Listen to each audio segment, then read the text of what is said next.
Today I'm continuing with my Maslin Method Baking School series, where I want to talk with you about something you may have noticed when it comes to modern bread baking. Have you ever sliced into a loaf of bread and found these enormous holes so big that your butter melts right through, your jam disappears, your sandwich falls apart, and pretty much anything you try to put on it just oozes right through the holes? Well, these modern artisan breads would actually have been considered defective by our ancestors.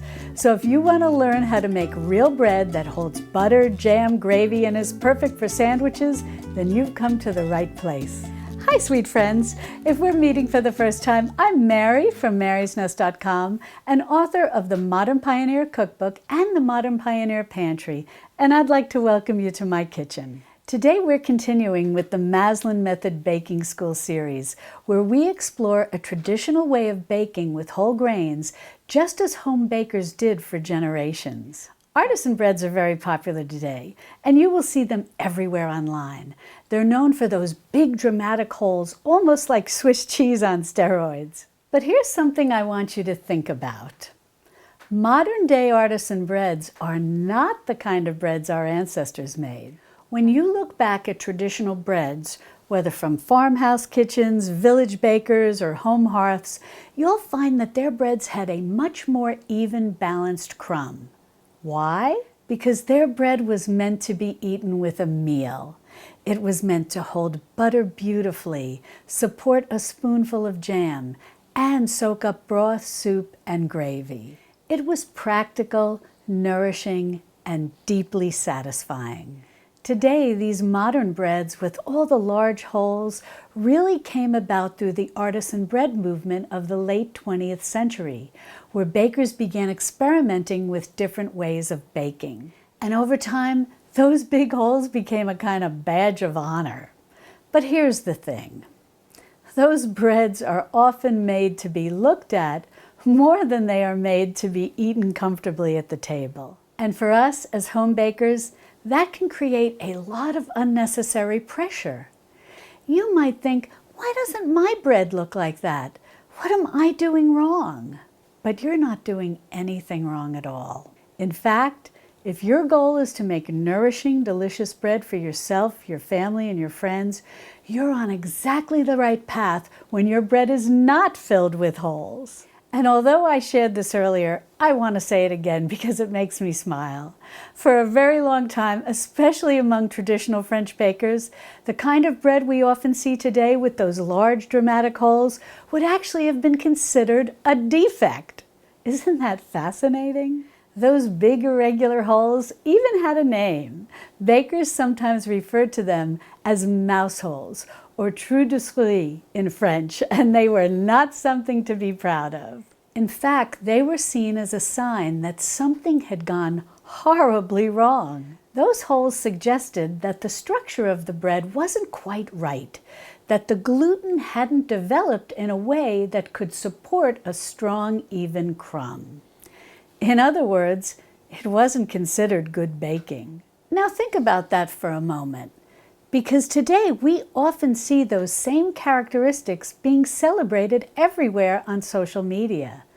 But historically, bakers were aiming for something very different. They wanted a bread with a consistent, even crumb, something reliable, something practical, something that could be served at the table with a home-cooked meal. Because bread wasn't just something to admire, it was something to eat with a meal. It needed to hold up in a bowl of soup, support a spread of butter or pâté, and accompany cheese stew or a simple supper. A loaf full of large holes wouldn't have worked for any of that. And there's something else to consider.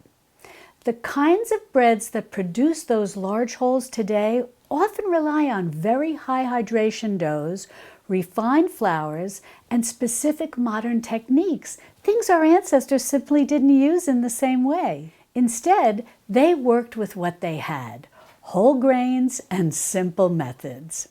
And from that, they created breads that were deeply nourishing and beautifully suited to everyday life. And that is exactly what we are returning to with the Maslin method. With the Maslin method, I'm going to teach you how to make bread and other baked goods the way our ancestors did, using specific blends of whole grain flours, simple techniques, and a practical approach that works in a real home kitchen. No stress, no chasing after dramatic, Pinterest-perfect, or Instagram-worthy holes. We won't be trying to force our bread to be something it was never meant to be. Instead, you'll learn how to create bread that is flavorful, nourishing, reliable, and truly meant to be enjoyed. The kind of bread that holds on to melted butter, cradles homemade jam, and soaks up every last bit of something delicious on your plate. The kind of bread that brings comfort to your table alongside every home-cooked meal. Because at the end of the day, we're not baking for a photograph. We're baking for the people we love, and we want them to thoroughly enjoy every hearty bite of our home-baked goods. In our next video, we're going to put the Maslin method into practice by baking a traditional Maslin hearth loaf together. It's a beautiful rustic bread that really shows how well blended whole grains can work. And this is just the beginning.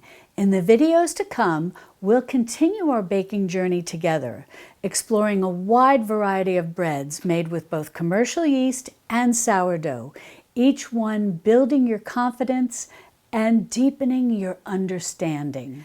We'll also step beyond the breadboard and into the world of pies, tarts, and rustic galettes, both savory and sweet, made with these beautiful whole grain flour blends. And along the way, we'll enjoy a delightful collection of European and early American tea time treats, the kind that have been shared around tables for generations. So think of this first hearth loaf as your foundation, because from here, we're going to build something truly special together. So if you're curious about whole grains and traditional baking methods, I hope you'll join me as we rediscover this wonderful old world tradition together. And be sure to look for the playlist here called the Maslin Method Baking School, where you can watch the first video in this series for a complete explanation of what exactly the Maslin method is, and where you'll also find all the videos in this series as I release them.